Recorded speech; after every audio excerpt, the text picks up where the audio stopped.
All right, if you guys happen to watch this video as I start out with interjecting noise, I'm doing this on one take. It is Wednesday at 8:45 p.m. If children interrupt this video, so be it. This is just if you wanted to do this faster in class. The first step was going to be, I'm asking you to color the tectonic plates, different colors. Do not color hard. You want to be able to see through your drawing.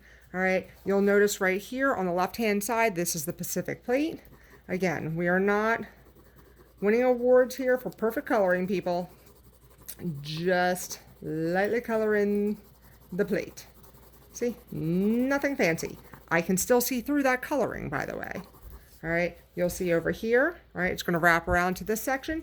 This is also the Pacific plate. All right, and then up here is also the Pacific plate. All right, choose different colors as you change your plates. All right, so you can see Pacific plate, orange, orange, orange. I am just grabbing whatever, red. All right, you do not need to have the same colors. All right, I am coloring in the Australian plate, lightly red. All right, again, I can see through my colors. Please be able to see through your colors. That is all I'm asking, all right, so this will make sense at the end. Again, going through, I'm going to make Africa randomly blue, violet, you know. Sorry for not knowing my colors.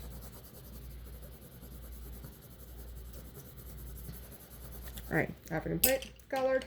I'm going to grab, I'm indecisive. I'm grabbing yellow for the South American plate here. I'll hold it up to the camera. You can see it easier. I would like to go for something that stands out a little bit. So in the middle. So I would like green. All right, I'm gonna color the Nazca plate green. All right, I'm doing that so that I can shove the Cocos plate, show up a little bit brighter. All right, above it, I'm gonna make that a bright blue. Again, the plate showing up there. All right, I'm going to grab hot pink, sounds good, for the Caribbean plate. All right, right there. What should we make the North American plate? Brown. All right, that's a huge plate. You're gonna see it's going to take up all of this section. All right, you're just, again, you don't need to be perfect. You are just identifying the differences.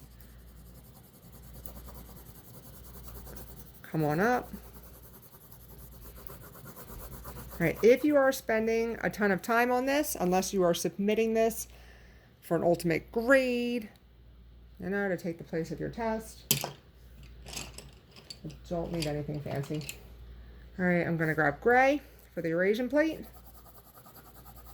Please, if you color with black or gray, go incredibly light. You wanna be able to see the continental crust below.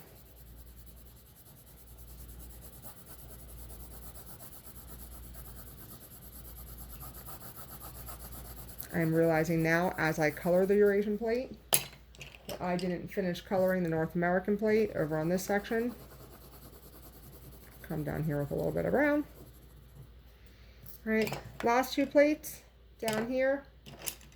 I need something that's going to stand out against the violet and the Eurasian. You can reuse colors. Again, this is just so you can see the difference. Indian plate's going to come in there. That looks terribly similar, is what it is. I'm going to get the Arabian plate in here with green. All right, last plate I have is the Antarctic.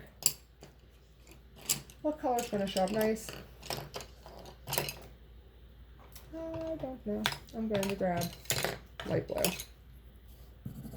Just so it stands out against the other colors.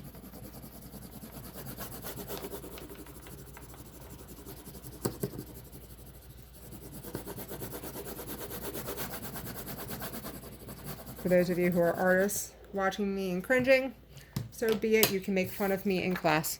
All right, so I have a terrible camera angle going here. We're going to do what we can. You can see that I have everything lightly colored. All right, I can see the continents through the coloring.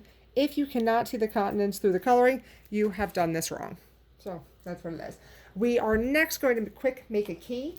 We need a convergent boundary, we need a transform boundary, and a divergent boundary.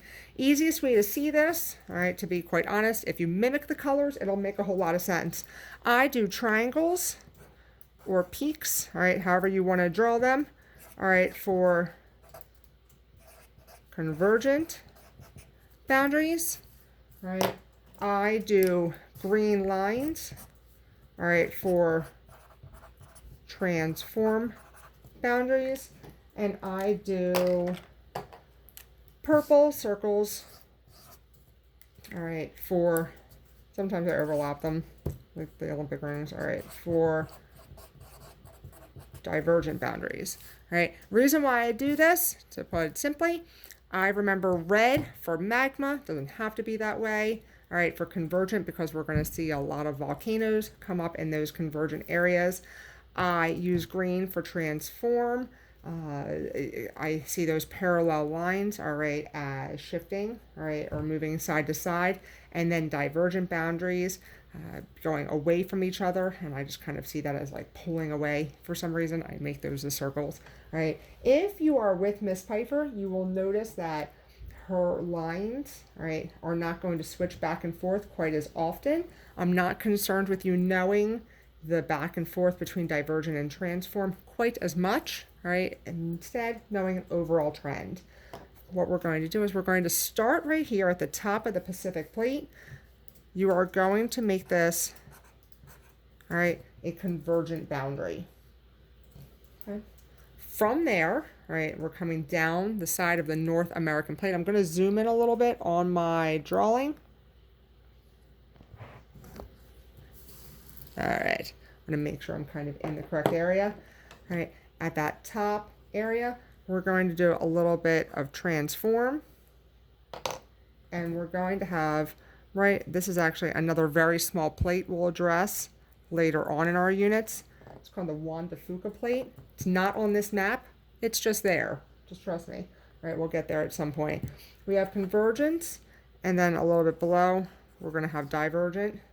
Where we're going to have a lot of awesome earthquakes up there. We're going to get this possibility for tsunamis coming into that top of the North American area. Again, we're not there yet, but it's all fun stuff coming up.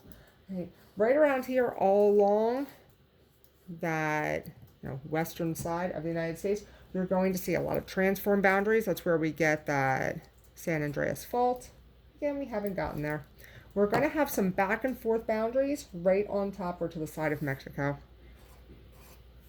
All right, come there. All right, so I'm going to actually put, again, this is not an exact map. I'm just going to put like 3 divergent symbols. I'm going to slide in a little bit of a transform boundary in there as well.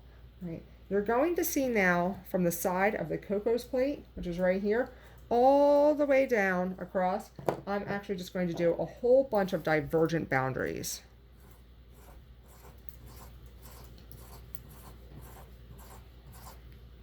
Making sure this is showing up all right, and it is. All right, so I've done the rings all the way down. Again, I'm not doing this as an exact replica, right, for the purposes of saving time, right? Right here at the top of the Nazca plate and below the Cocos plate, I'm going to add a little bit of transform there. And I'm going to finish off the bottom of the Cocos plate with 2 divergent rings. The bottom of the Nazca plate, we're going to have transform. All right, we're going to get divergent until it meets the bottom of the South American plate, however you want to do that. Now we have all of these, labeled in between the top of the Cocos plate and the right side of the Nazca plate.